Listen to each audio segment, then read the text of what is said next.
Bismillahirrahmanirrahim. Nah, gue agak susah sih. Gue taunya Bismillah gitu ya. Tapi ini tutor bro, ya, cindo-cindo ini. Bismillah, bilangnya gimana? Yang benar gimana? Bismillahirrahmanirrahim. Oke. Gue takut mau ngulang dengan adanya takutnya ngejek katanya, padahal gue beneran. Iya, betul. Ya, wajar sih kalau susah kan, bukan bahasa bawaan. Ya. Bismillahi. Kalau mau dipotong ya. Bismillahi. Ar-Rahmani. Ar-Rahimi. Ar-Rahim. Ya, enggak, Rahim kan? Ar-Rahim. Al-Rahim. Bukan Elohim. Artinya, kira kan kolaborasi mana tahu. Mendingan klarifikasi daripada asumsi. Kita coba ulang artinya. Ajar, ini tutor bahasa Cina kepada cindo-cindo ini. Ya, Bismillah artinya? Itu dengan menyebut nama Allah. Oh, Bismillah itu artinya dengan menyebut nama? Iya, itu sebetulnya ada ismi, asma ya, nama asma Allah. Itu oh iya, asma. Bukan sakit. dalam bahasa Arab itu jadinya artinya nama. Jadi kalau misalkan nanya nama juga kan, Mas muka siapa namamu gitu kan. I see. Terus Ar-Rahman yang Maha Pengasih, Ar-Rahim yang Maha Penyayang. Keren. Kita, maksudnya kalau misalnya di Kristen gitu nggak ada ya, maksudnya kayak sebelum memulai acara cuman kayak oke, in Jesus name. In Jesus, kita yang gampang-gampang aja. Mungkin saudara kita yang Katolik tuh lebih bener ya, lebih lengkap tanda salib. Ya. Kita selengan banget. Ngomongin banyak soal kepemimpinan ya. Jadi sekarang ini kayaknya orang juga masih mempunyai ekspektasi dan kita sama-sama belajar bareng dari Quran, dari Alkitab tentang kepemimpinan itu sendiri gitu. Gue masih excited sih ngomongin soal kepemimpinan, apalagi sekarang ini kan debat cawapres dan mungkin gue nggak tahu ya kalau misalnya di Al-Quran kayak yang jadi wapresnya buat Nabi Muhammad sendiri itu siapa ya, atau kalau misalnya di Alkitab yang jadi wapresnya buat Yesus sendiri itu siapa gitu. Mungkin dari Ustadz Dennis gimana? Dalam Islam itu nanti di dalam yang membantu kepemimpinan biasanya ada yang disebutnya wazir ya, yang kalau misalkan diterjemahkan biasanya lebih sering diterjemahkan sebagai menteri. Tapi ya apapun itu ya mereka memang ngebantu tugas-tugasnya apa yang diperintahkan oleh pemimpin tertinggi di saat itu. Bahkan memang setelah akhirnya Rasulnya wafat, disebutnya kan waktu itu adalah khalifah yang secara bahasa juga artinya pengganti. Jadi makanya sebutan pemimpin pertama setelah Rasul yang dia bukan Rasul ya, untuk perbedaannya kan dia tidak terima wahyu langsung dari Allah ya. Nah, jangan disebutnya Khalifatul Rasulullah, penggantinya Rasulullah. Gitu. Jadi bukan kayak wakil yang selalu dampingin. Walaupun ya sebagian sahabat itu seperti misalkan Abu Bakar As-Siddiq, Umar bin Khattab radhiyallahu anhum itu mereka dampingin sih, sering sekali ikut dampingin kemana-mana. I see. Dan itu karakternya nanti kita akan ngomongin juga gitu ya. Jadi banyak teladan sih yang bisa diambil. Betul banget. Nah kalau misalnya dari Yesus sendiri gimana bro? Kalau kita lihat di dalam cerita Yesus sendiri, mungkin karena memang Tuhan Yesus tidak datang dengan sebuah kayak titel dan jabatan ya. Jadi mungkin juga dia tidak membutuhkan seorang wakil in that sense atas tanggung jawabnya. Tapi dari kehidupan Tuhan Yesus ada satu kata yang menarik yang kita sering pakai adalah pemuritan, which is esensinya itu adalah mungkin kalau kita hari ini bahasa gampangnya itu kayak mentor, mementor seseorang gitu kan. Nah, jadi Tuhan Yesus kan adalah rabi, guru ya? Iya, untuk orang Yahudi gitu kan. Nah, salah satu yang rabi lakukan adalah mereka kayak guru nyari muridnya dikumpulin, dan kalau rabi itu eksklusif banget. Orang-orang Yahudi pengen mencari rabi-rabi yang paling terkenal, mentor-mentor yang paling hebat, karena gue nggak tahu, kalau mentor kan menti gitu kan. Kalau muridnya rabi itu kita bilangnya si murid itu akan nempel sama rabinya, hidup bareng rabinya untuk 3, 5, 10 tahun. Dia bukan cuma level kedekatannya tuh bukan cuma kayak belajar seminggu sekali gitu ya. Bener-bener ngikutin 24 jam 7 hari gitu. Dia liatin si rabinya makan apa, ngomong sama orang kayak gimana, kesehariannya itu gimana, kehidupan aslinya. Kayak almost kayak copy paste.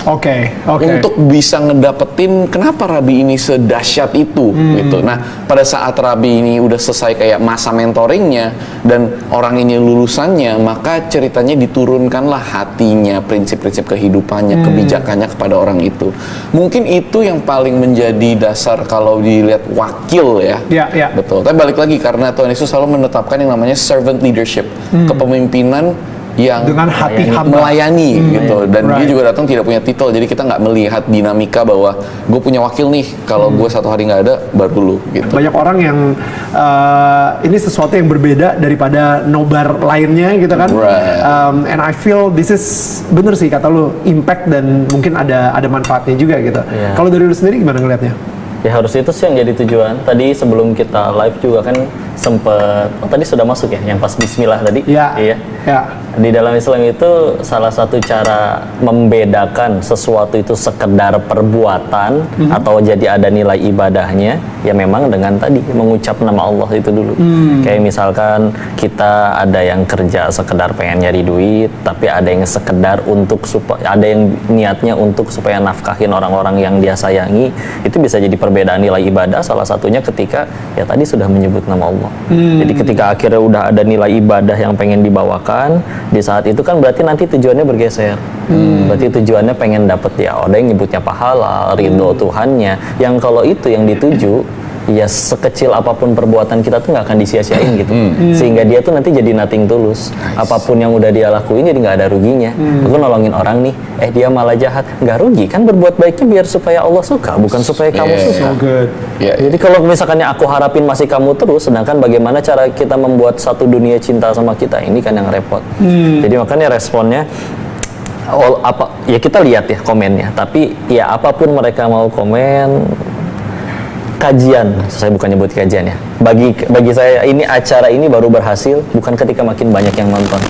Sederhana baru berhasil bagi saya kalau saya ikhlas lillahi ta'ala pengen jadi manfaat. Keren. Wow. Kalau niatnya pengen sekedar banyak nonton, tapi akhirnya yang nonton suka, tapi Allah nggak suka karena ternyata dia tahu isi hati. Si Dennis ini Allah, dia pengen nunjukin dia lebih pinter, dia lebih adem, dia lebih begini. Gagal di hadapan Allah. Sedangkan satu dunia bersepakat selamatin si Dennis yuk ke surga, tapi kata yang punya surganya nggak ada hak kita masuk ke situ, saya yang repot. Bisa jadi yang lebih dapat kebaikan, yang lebih mulia, yang di desa ngajarin santri itu pun cuma satu, tapi ikhlas lillahi ta'ala. Keren banget. Ya itu tujuannya. Gue suka banget karena di Alkitab ditulis juga gini, manusia melihat dari luar tapi Tuhan melihat hati kan. Ini pun segala jenis debat-debat capres cawapres kan kita lagi mencoba melihat hatinya si orang-orang yang kita mau pilih nih. Betul. Tapi ya seringkali nggak selalu semudah itu gitu kan. Lewat kata-kata pun kita bisa terpukau, kita bisa wah pinter nih ngomongnya bagus. Tapi sebenarnya hatinya kan sama nggak sih? Hanya Tuhan yang tahu. Kalau ada alat untuk bisa ngelihat hati manusia, gue nggak tahu sih dunia itu akan jadi lebih indah atau lebih kacau. Harusnya bisa jadi lebih indah karena kita semua bisa melihat hati masing-masing ya. Tapi kayaknya manusia itu tidak sebaik itu hatinya, bisa membuat kacau gitu kan. Gue sendiri juga kalau makanya iya. I like what you said. Ini gue bacain komentar dari kalian dulu para tetangga. Please diambil dulu ya sekalian, diambil lauk-lauknya dulu. Di sini dari Beloved Indonesia, Trio Cindo Perdamaian Indonesia.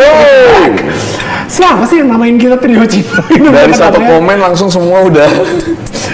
Trio Cindo Perdamaian Indonesia. Tapi trio tigaan bener. Cindo kita nggak bisa milih takdir mau terlahir di keluarga yang mana, rasnya seperti apa. Perdamaiannya kalau bisa jadi kedamaian ya alhamdulillah. Kenapa enggak gitu ya untuk Indonesia. Pilihan ini untuk Ustadz Dennis Lim.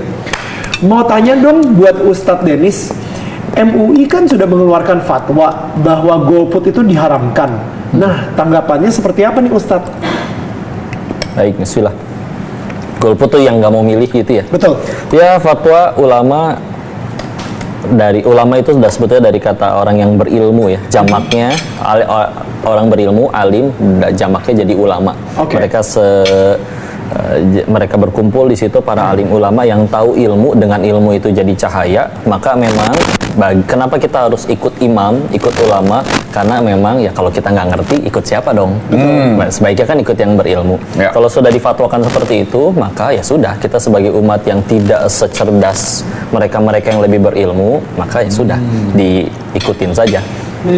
Tapi memang kalau kita pengen pikir lagi, ada video loh kemarin beredar, walaupun ini yang ngomong Sahrukan ternyata. Lihat nggak videonya? Nggak lihat gue. Jadi dia dengan kemampuan acting yang luar biasa gitu, dia bilang gitu, kita setiap saat tuh apa-apa milih loh gitu. Kita milih shampoo di Di supermarket aja milih, yang ini lebih wangi, yang ini lebih wangi tapi harganya lebih mahal. Dan segala detil apapun. Pasti milih. Banyak pilihan. Masa ini memilih seseorang yang akan punya kekuatan mengatur peraturan selama kita hidup di tempat itu selama 5 tahun ke depannya, kita nggak mau milih sih memang termasuk kurang bijak ya. Tapi kalaupun ada yang berkata kayak tadi, kalau dari cerita bahwa ada tukang pengendara online yang dia menyebutnya seperti bahwa ternyata milih juga percuma dan segala macamnya, ya kan balik lagi memang itu bukan di masalah pilih atau tidaknya, karena memang ada yang nyebutnya akhirnya berarti yang salah katanya di sistemnya. Karena dengan sistem yang ada sekarang, orang yang alim banget dengan sebagaimana kebijaksanaannya dengan orang yang tukang mabok dianggap satu suara. Dan makanya kalau dulu memang di dalam Islam milihnya memang nggak pakai voting yang setiap orang seperti ini, kayak yang di pertemuan sebelumnya ya dengan syuro, dia rapat musyawarah sih kalau di sini musyawarah, tapi yang musyawarahnya memang orang-orang yang memang di situ ya pada jadi tokoh karena keilmuannya, karena kealimannya, dan karena ketaatannya dan karena ketakwaannya, sehingga akhirnya dengan mereka lebih berilmu dan mereka juga dicintai tadi balik lagi oleh masyarakatnya, sehingga akhirnya percaya dengan keputusan itu. Makanya nanti kadang nggak heran kalau misalkan ada saudara-saudara kita yang di Muslim yang sebagian ini akhirnya mereka berdakwahnya dengan tujuan ini sistemnya yang salah, karena dari awal ya kayak tadi ada celah pada sistem demokrasi ini. Tapi terlepas itu kita tinggal di sini, kita cinta negeri ini, kita pengen yang terbaik bagi negeri ini. Untuk sekarang yang sedang kita jalani seperti ini, dan kalau kita tidak milih juga ada yang ngasih tahu, nanti suaranya malah dipakai untuk ada yang itu. Tadi juga kan kalau dari cerita kan, yang jelas-jelas mungkin dia pengen milih aja, sini KTP kamu ibarat bener-bener dibeli suaranya, dikasih uang begitu aja. Karena nggak memilih juga adalah pilihan. Karena tidak memilih pun adalah sebuah pilihan. Baru tadi fatwa itu apa artinya? Fatwa. Jadi ulama itu nanti diberikan kayak hak untuk berfatwa, menentukan hukum dari suatu hal. Yang apalagi memang tidak ada di contohnya di zaman terdahulu. Kayak misalkan dulu belum ada apa ya misalkan. Ya dulu apa belum sih ada sambung halus misalkan gitu. Terus atau yang nah maka karena mereka akan meninjau dari sudut pandang syariatnya, baru nanti memberikan hukum melakukan itu adalah apa tadi? Berarti itu jadi hukum agamawi ya, haram nggak haram. Untuk kalau MUI berarti ya punya kewenangan untuk Indonesia. Nanti negara lain akan memutuskan untuk ada majelisnya ulamanya sendiri di itu. Jadi ya sebetulnya ya untuk membantu bagi masyarakat. Kan tidak semua masyarakat mengkaji sekian banyak ilmu kitab. Ada yang memang dia benar-benar dakwahnya harus jadi pebisnis. Dengan dia bisnis itu dia jadi bisa sedekah lebih banyak. Sedangkan waktu yang sama-sama 24 jam dia jadi nggak bisa untuk mempelajari ilmu sedalam ulama tersebut. Makanya nanti di dalam Islam itu masyarakat itu strukturnya ada 4, dan ini 4-4-nya pasti harus ada. Satu jelas masyarakatnya, kedua amir itu kepemimpinan, yang ketiga harus ada ulama yang jadi rel nih, jadi alim ulama memberitahu mana yang boleh mana yang tidak. Yang keempat ada agniya. Agniya tuh orang-orang yang ya bahasa ininya mah orang kaya lah, yang dia nanti akan mensupport nih bangun rumah sakit, bangun panti, bangun masjid. Itu pasti ada semua. Dan tinggal kita bisa ngelihat kalau dibilang masyarakat mah semuanya bisa lah ya. Tapi memang kalau pengen punya andil ya tiga pihak ini sih harus terisi. Nggak bisa enggak, itu harus ada. Kalau enggak ya jomplang. Nggak benar. Ya benar-benar. Kalau misalnya di Alkitab sendiri itu kayaknya nggak ada gitu yang this applicable, apalagi soal tatanan sebuah pemerintahan gitu bro. But I don't know ya, maybe I'm wrong. Mungkin kalau kita ngeliat di Alkitab ada perjanjian lama dan perjanjian baru. Perjanjian lama ada aturan-aturan seperti bagaimana bertata krama sebagai masyarakat, sebagai umat pilihan Tuhan, bahkan peraturan-peraturan, karena memang konteksnya di zaman itu ceritanya umat pilihan Tuhan dari budak dikeluarin dari Mesir dan mereka baru dibentuk menjadi satu negara, satu bangsa. Jadi Tuhan ngasih mereka sebuah struktur. They need rules lah. Kalau nggak semua bikin aturan sendiri. Betul. Dan terutama di waktu itu karena negara-negara di samping mereka semuanya adalah negara-negara yang tidak bertuhan. Jadi Tuhan pengen jadiin mereka nih, lu tuh anak-anak gue, lu tuh bangsa pilihan gue. Lu hidupnya jangan sama seperti bangsa-bangsa lain di sana yang liar gitu kan. Dikasih aturan jangan membunuh, jangan berzina, jangan mencuri, semua aturan. Dan ini sebenarnya semua ini Yahudi banget gitu kan. Mereka ikutin total dari 10 perintah perintah Allah dikembangkan jadi 623 kalau nggak salah ya. Itu peraturan-peraturan, dan bahkan kalau di Yahudi tuh ada kayak di sini kan di Islam ada terjemahan tafsiran, ada hadis, ada surat. Yahudi juga pakai itu semua. Kita sebagai Kristen Katolik kan ngerujuknya ke Alkitab kan, seakan-akan satu-satunya. Bangsa Yahudi banyak buku-bukunya, aturan-aturan yang dikembangkan, tafsirannya gitu. Nah, tapi pada saat Tuhan Yesus datang, dia datang di tengah-tengah struktur yang seperti itu. Ada struktur kenegaraan karena waktu itu mereka dijajah Romawi, dan ada struktur keagamaan yang diajarkan kepada Musa. Betul. Tapi Tuhan Yesus justru datang dan melawan struktur itu. Karena dia bilang, oke, aturan ada, agama ada, tapi ini bukan untuk dibilang gini, manusia bukan ada untuk melayani agama, manusia bukan ada untuk melayani ini semua, tapi agama ada untuk melayani manusia. Jadi dia menempatkan humanity above religion. Makanya kemarin gue baru ngobrol sama teman gue Eza, dia sama teman gue yang Yahudi kan. Yahudi itu kan kayak kemarin ada satu komen di YouTube, agama Abrahamik nih. Katanya agama Abrahamik tuh kayak main game dengan tingkat kesulitan yang berbeda. Kalau Yahudi itu extreme mode gitu kan, Islam itu hard mode,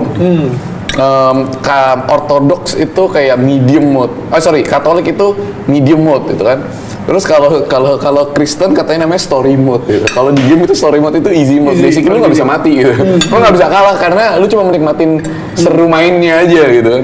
Nah, tapi bahkan untuk Yahudi pun yang kita bilang kayak extreme mode, susah banget, kayak banyak banget peraturannya. Kemarin si Reza bilang gini, mereka percaya bahwa kalau itu untuk menyelamatkan seseorang, mereka boleh override all the rules. Apapun dibilang nggak boleh. Kalau untuk menyelamatkan orang, lu boleh patahin semua ini apapun. Itu kan ada salah satu yang siapa namanya ini, seorang Yahudi Jerman di zaman Nazi Holocaust itu, yang dia nyembunyiin ini Schindler's List filmnya kan. Dia nyembunyiin Yahudi di gudangnya atau di pabriknya.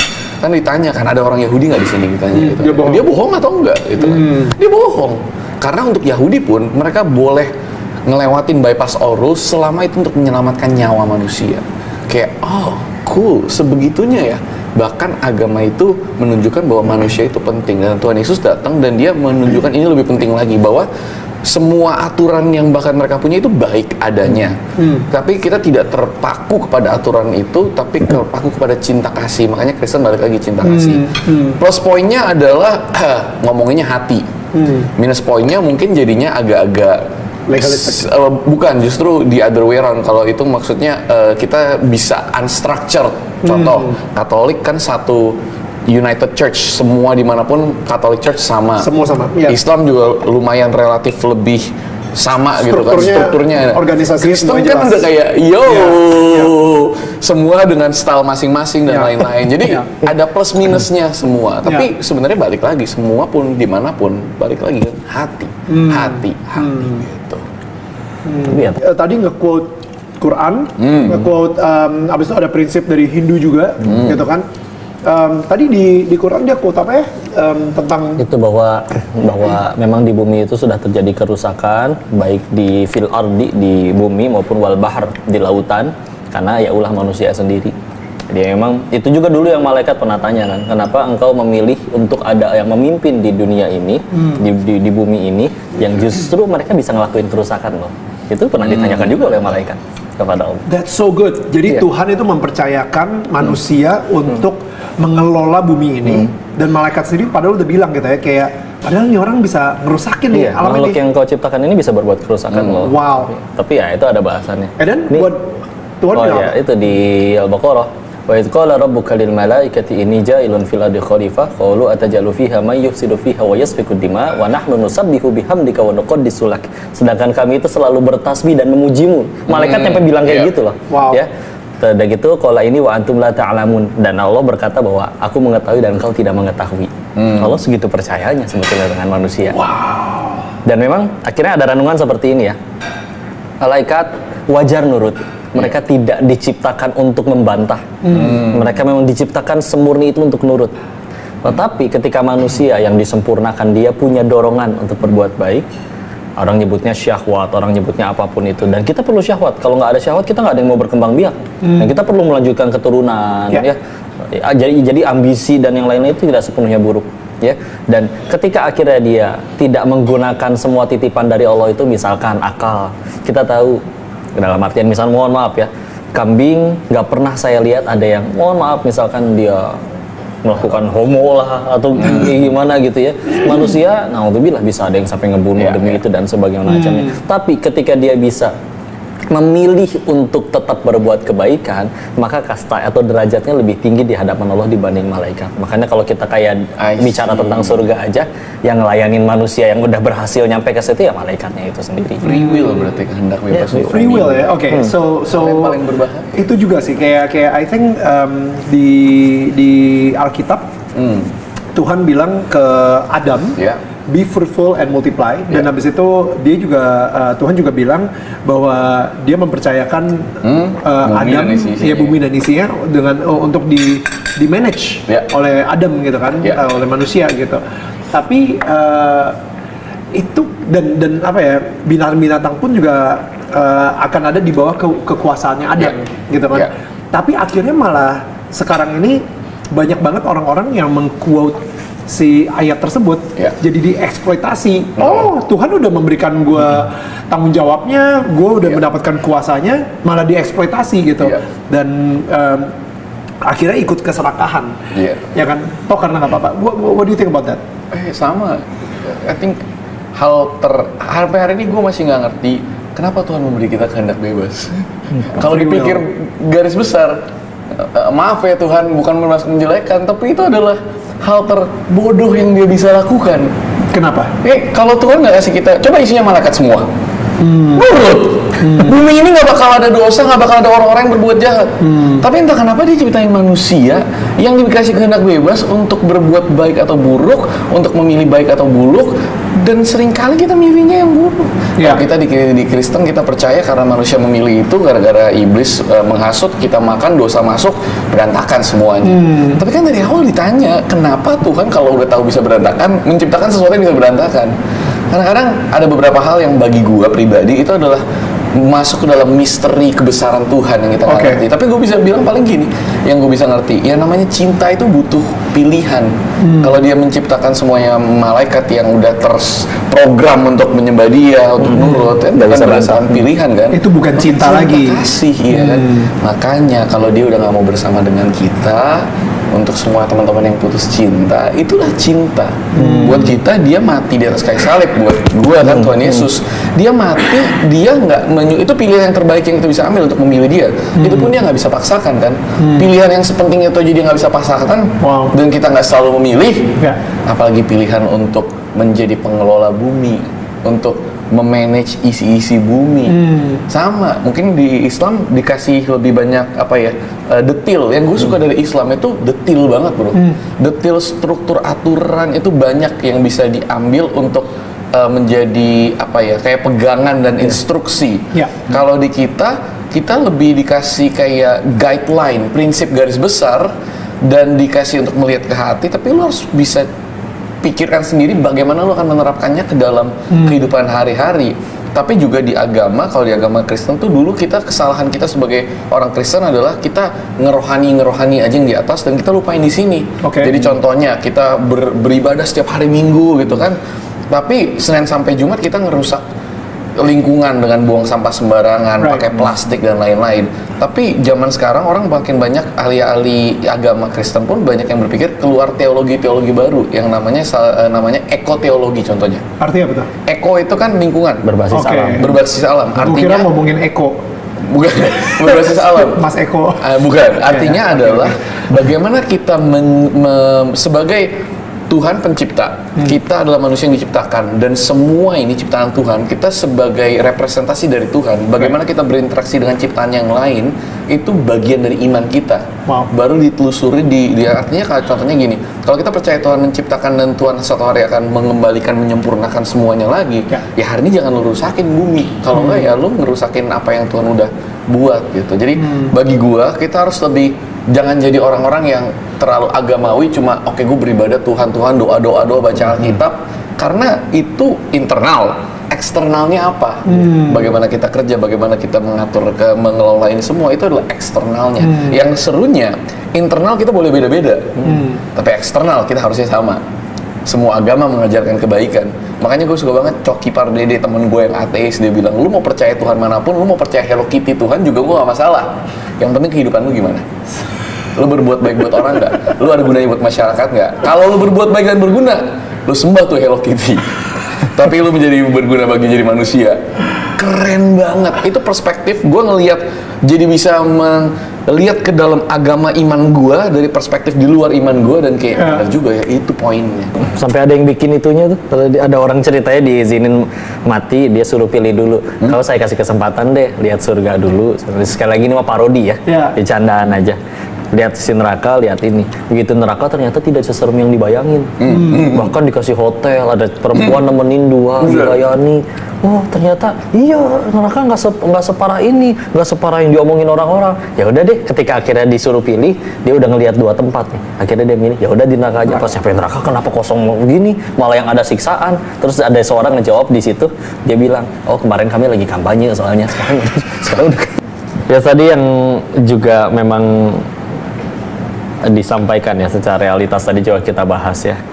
Ya memang itu sih yang jadi diperebutin oleh orang-orang ketika akhirnya aturan nggak tegas, salah masih bisa untuk lolos dari hukuman.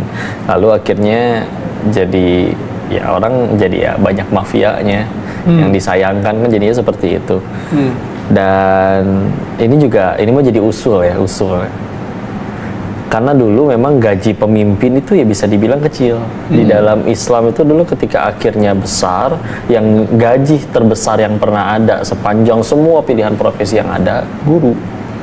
Di mana guru PAUD itu kalau dirupiahkan ketika Islam berjaya bisa di 15 jutaan bro per bulan. Apalagi dosen-dosen yang udah S3 kayak gitu. Pada dapat gaji nggak berarti pemimpin di zaman itu?